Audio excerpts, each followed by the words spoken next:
Welcome to our Season 8, Episode 1 breakdown.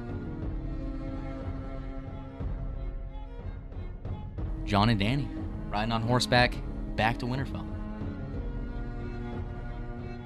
A couple scenes later, They banged. Yeah, they got it on.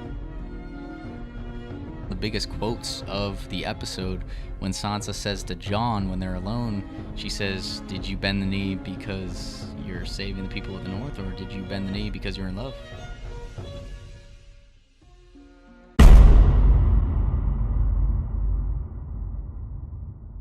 Hey, what's going on, guys? Welcome to our Season 8, Episode 1 breakdown. My name's Matt. I'm JD.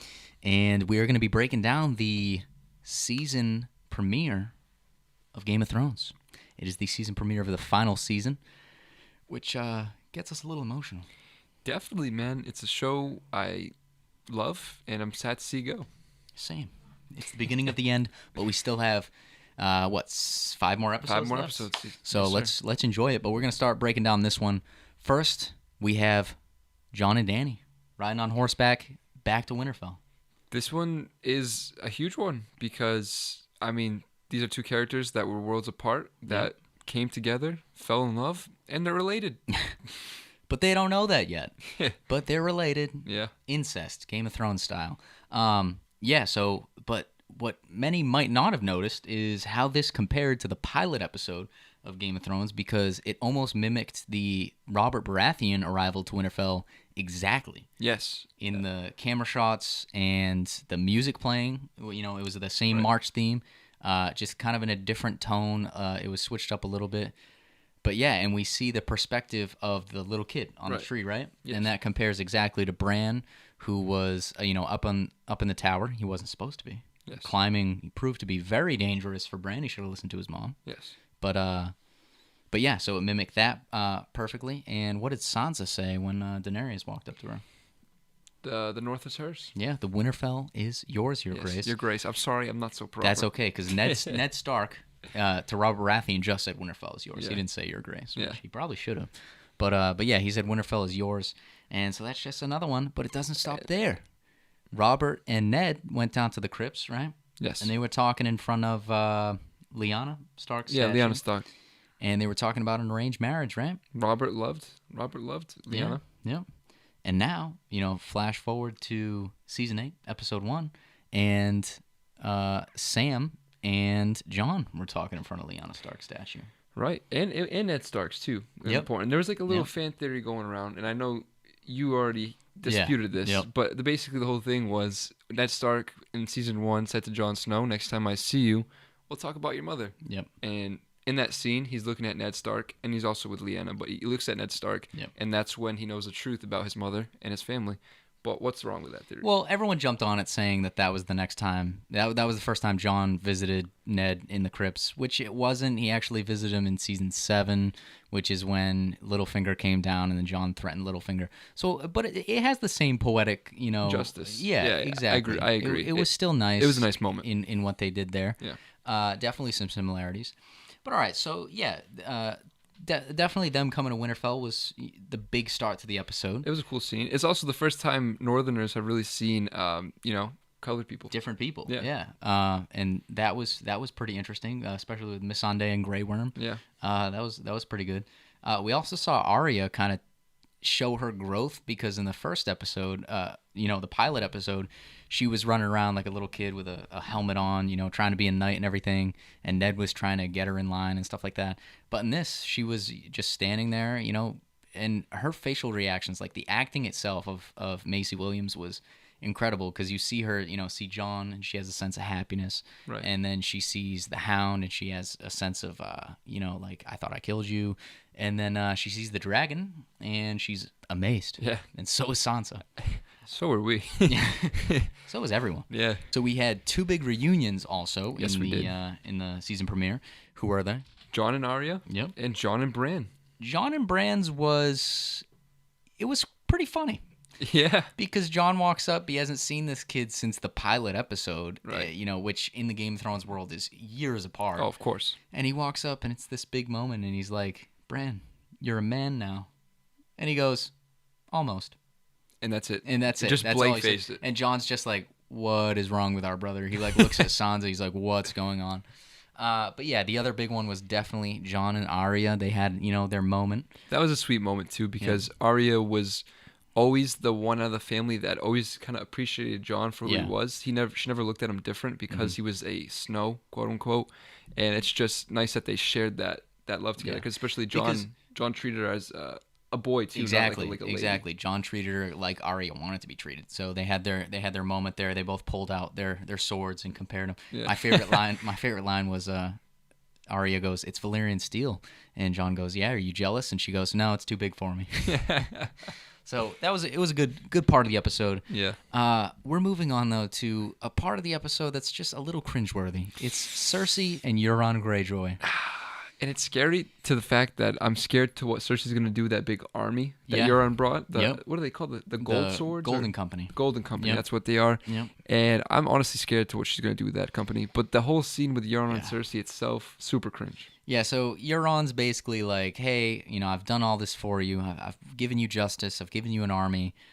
So where's that proposal at? When do we get married? And Cersei's like, after the war. And he's like, well, wars are long. And she's like, well, if you want a whore, you can buy one, but if you want a queen, you can earn it. And he's like, well, haven't I already? Yeah. And you think Cersei's going to be tough, right? You think she's... Yeah, no. No. A couple scenes later, They banged. Yeah, they got it on. But the creepy part about that was it seems like Cersei liked his arrogance, and it almost seemed like Cersei kind of liked him at first. Mm-hmm. And then he went over to her, and then he just like leaned over and he's like, I'm going to put a prince in your belly. Yeah. Like really creepily. And it just seemed like Cersei was just so uncomfortable with that. Which Cersei's technically... Isn't she pregnant with Jaime's baby, we think? I mean, we don't know if that's true or not. Her prophecy says she only was going to have 3 kids and they were all going to die. Also, she was drinking wine. Then again, I don't know if in that time they knew not to drink wine when you're pregnant. Who knows? But, I mean, it's up in the air. Is she pregnant? Is she not? Is she going to get pregnant by Euron? Who knows? He's just a creep. And a big reason why that scene's so important as well is Theon was able to save his sister while that was all going down. It was a very quick, like you expect Theon to have some trouble. He had no trouble at all. A couple things you might not have noticed is there were some actors from a different show. I believe it's Always Sunny in Philadelphia, or what's that show called? I think that's what it's called. Yeah. Always Sunny in Philadelphia. A couple actors from that were actually some of the crew members that got killed by Theon and his squad. But yeah, so that was an interesting couple scenes there. Yeah. And then we move on to one of my favorite characters. I know is one of your favorite characters. Our boy Bronn. Bronn, the legend. Yep. The sellsword. And he's just getting it on. With 3 different girls, Savage and King's Landing. Yep. Some compare this to the pilot episode of Tyrion in Winterfell at the brothel, getting it on. But yeah, and then he gets interrupted by probably one of my least favorite characters. Qyburn comes to interrupt our boy Bronn. And he's carrying a crossbow. And it's the same one that killed Tywin. Yes. And what does she ask him to do? She asks him to kill Tyrion and Jaime. He wants him to travel up north and just kill him. And Qyburn makes some valid points because we know our boy Bronn loves his gold. And he's like, what do you think she'll pay you, if you do this? Right. Because she made me Hand of the Queen and, for my service. Yes. So. And Jaime also never really fulfilled his promise to Bronn about the castles and all that stuff. So he's already kind of, I'd say, against it with Jaime. And one thing to think about, too, is there was an interview with the character that plays Bronn. And he came out and said that after Season 8, fans were not going to be happy with him. Some might, but most will not be. And is it hinting towards him killing one of our beloved Lannisters? I hope it's just bait. I hope it's not. Or maybe for a different reason. The thing with Bronn is he's a sellsword. Yep. But I feel like he's also a sellsword with values. Mm-hmm. And I feel like him and Tyrion have too good of chemistry. And I guess Jaime and him don't have the best chemistry, but they still have chemistry to the fact where Bronn helped him become a man again. Yep. Because he was so down. I just find it really hard that he's actually gonna kill him. It just seems very out there. I do want to say, if Bronn does kill Jaime, this still kind of aligns with the whole Arya killing Cersei thing with Jaime's face. If you're into that fan theory. But, I mean, I don't know. We'll see. If you want more detail on that fan theory, check out our Game of Thrones podcast. Absolutely. But all right, moving on to our daily dose of incest when it comes to Game of Thrones.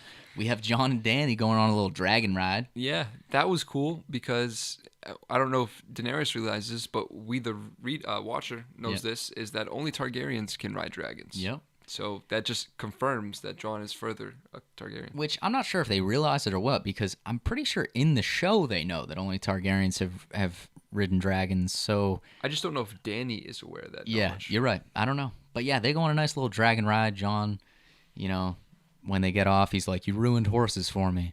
It's great and all. And then they have a nice little makeout session in front of a waterfall. In front of the dragons. In front of the dragons, and the dragons were not happy about their mom getting kissed by Jon Snow. It was weird. It was a little weird. And that leads to someone was not fond of our girl Dany. Yeah. Sansa. I feel like it's almost like a girl on girl thing. So it's like, one, Northerners don't like No. Northerners don't like new people Yeah. coming into their country, especially not Targaryens, because they hate the Targaryens. And especially after they named Jon Hand of the King. Yes. I mean, Hand of the King. King of the North. Yes, King of the North. Yeah. I also feel like Sansa, feeling like she was supposed to be like the head of Winterfell. Yep. And she is supposed to be so prominent in House Stark, and just having that Targaryen come in, and a Targaryen that is like, you can kind of tell that she has relationships with Jon. Yeah. I feel like it's almost like kind of like a jealousy almost. Yep. I mean, because we see probably one of the biggest quotes of the episode when Sansa says to Jon when they're alone, she says, "Did you bend the knee because you're saving the people of the North, or did you bend the knee because you're in love?" Yes. And honestly, she was spitting facts because she has a point. That's a question to be asked. I think it's a little bit of both. I'm going to be honest. I think it's a little bit of both. We've always seen Jon do what's best for the North. I don't think he's going to do anything that's going to put them in jeopardy. No, because even when he was dating Rose back in the older seasons, he still cared about the Night's Watch. Yeah, because he betrayed her for the Night's Watch. Right. Because he vowed that. So, I mean, I don't know. We're going to have to wait and see how this all unfolds, but I'm still shipping Jon and Dany. I think it could happen. Yeah. I mean, I guess this also leads us to the next point where Jon finds out that he is a Targaryen and the true heir to the Iron Throne. Yeah. So it starts out with, let's just backtrack a little bit. Sam's in the library alone, and Dany comes in, and it was a very happy moment because this is the first time Sam has seen the Queen, Right. And he gets all excited, but then Dany hits him with some sad news that she actually killed his dad, and then Sam's like, "Okay, well, at least I can go home and see my brother now." Yeah. And she's like, "Oh, yeah, by the way, I killed him too." And that just tears Sam apart. Because he actually liked his brother. Yeah, his brother was actually a good guy. Yeah, and which is, honestly, you can't help but feel sorry for him. Yeah. He goes straight out, just runs out of the library, and Bran's sitting there, and he's like, he doesn't even care what he's crying about. He's like, it's time to tell Jon. And so he goes down to the crypts, and he sees Jon down there with Ned. And that was another reunion that was super nice to see because they haven't seen each other in a couple seasons. Right. But then it comes with a big bomb drop by Sam. Yeah. He looks Jon in the eyes, and he's like, "You're the king." And Jon's like, "The hell do you mean I'm the king?" Yeah. And Sam explains everything to him, stuff that we already knew, and just the acting by yeah. Kit Harington was unbelievable. Beautiful. But yeah, Jon's almost in like he doesn't believe it. He's still confident that Daenerys is the queen. Yeah. So I don't know. I mean, Sam brought up a good point. Yep. And he was saying he knows that Jon would give up his crown to save the world. He already has, North. Yeah. But would Daenerys do the same? And that's where I'm starting to think, if Daenerys finds out about this, that Jon has a better claim to the throne than her. Yeah. I could potentially see there being a problem. Because as much as she does want to save the world, I feel like this entire series, this entire show, her one goal is to sit on the Iron Throne, and I feel like she's just so entitled that might get in the way of things. But we do see Ser Davos, Varys, and Tyrion all talk about the possibility of a nice power couple rule in the Seven Kingdoms. That's the ideal thing, but this is this is Game of Thrones, and we're never going to see a happy ending like that. But at least it's a good idea for now. Right. All right, so next, another big piece is with our boy Tormund, who is alive. Yes, I actually won a bet saying that he was alive. But yeah, him and Beric Dondarrion, they're going into a castle that is abandoned. Castle Umber. Yes. And in the beginning of the episode, we see Nate Umber, little kid. I believe it's Nate, right? Yeah, Ned. It's Ned. Ned Umber. Yeah. He's the Lord of House Umber. Yep. So, he gets sent back to bring his people, and Tormund meets up with the Lord Commander of the Night's Watch, our good friend, and they find Lord Umber on the wall. Pinned to the wall. Pinned to the wall, dead. Or is he? Well, there's also arms in the spiral formation. And if you recognize that spiral formation, good job, because it's been seen multiple times throughout the series. It's been seen in the first episode. We see a circular design made by bodies. It's not really in a spiral yet, but then we see the spiral formation in flashbacks with when Bran goes back and sees the Children of the Forest. We see the rocks in the spiral formation. We see the horses, after they attack the Night's Watch, we see those in a spiral formation. It's creepy. Yes. And in the cave, when Dany and Jon are mining the Dragonglass, we see the spiral formations. We've seen this many times. We know it's the White Walkers. And I'm not going to lie, that was a pretty epic jump scare. Yeah. I jumped. We thought Lord Umber's dead. How sad. The White Walkers have marched past this. Yep. And then all of a sudden he starts screeching out of nowhere. Super scary Definitely stuff. Jumped on that. Nightmare fuel, for sure. Yep. All right, but moving on to the last scene of the episode, pretty big one. Yeah, huge actually. There's a hooded character riding into Winterfell. Like, who could it be? Is it Melisandre? Is it Bronn? Who is it? It's Jaime Lannister. Jaime freaking Lannister. And if we flash back to when Sam came out of the library, he says, "Bran, what are you doing out here?" And Bran says, "I'm waiting for an old friend." And we all thought it was Sam. Yeah, I thought it was Sam. Yeah. Come to find out at the end of the episode, he was waiting for Jaime the entire time because Bran sees everything. It was crazy.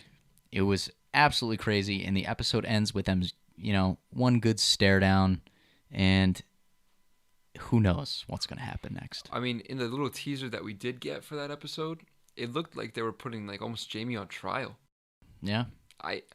Me personally, I hope nothing happens to him. He's a changed man. Yep. They need to focus on the battle. The thing is, Tyrion's there. He's advising Daenerys, so we're going to see him speaking some reason as to why to keep Jaime. But honestly, I even think Bran will. I think Bran's not Bran anymore. I feel like he understands that the Night King's coming. You even see at the beginning of the episode when Daenerys and Sansa are quarreling. Yeah. Bran's like, "There's no time for this. The Night King's marching here." So I think it's going to end up. All right, so that's pretty much all that happened in episode 1. And you might be saying, it was kind of a boring episode, not a lot of gore. No, that was a fantastic episode. Oh, yeah. It had to be done because it tied the story up perfectly, and it cleaned it up so now that we can finish it out with just craziness. Yes, a lot of story, a lot of plot, just setting up the rest of the season. And it's going to be an emotional ride. But make sure you tune in to each breakdown video that we're going to post for you guys. Check out our podcast. We do a Matt and JD podcast every week. Make sure you check that out. Make sure you follow our socials. Where can they find us? Matt and JD, both on Instagram and Twitter. Hell yeah. And like, subscribe, and comment with your opinions. If there's anything we missed, definitely let us know. And we will catch you guys in the next one. Peace. Later.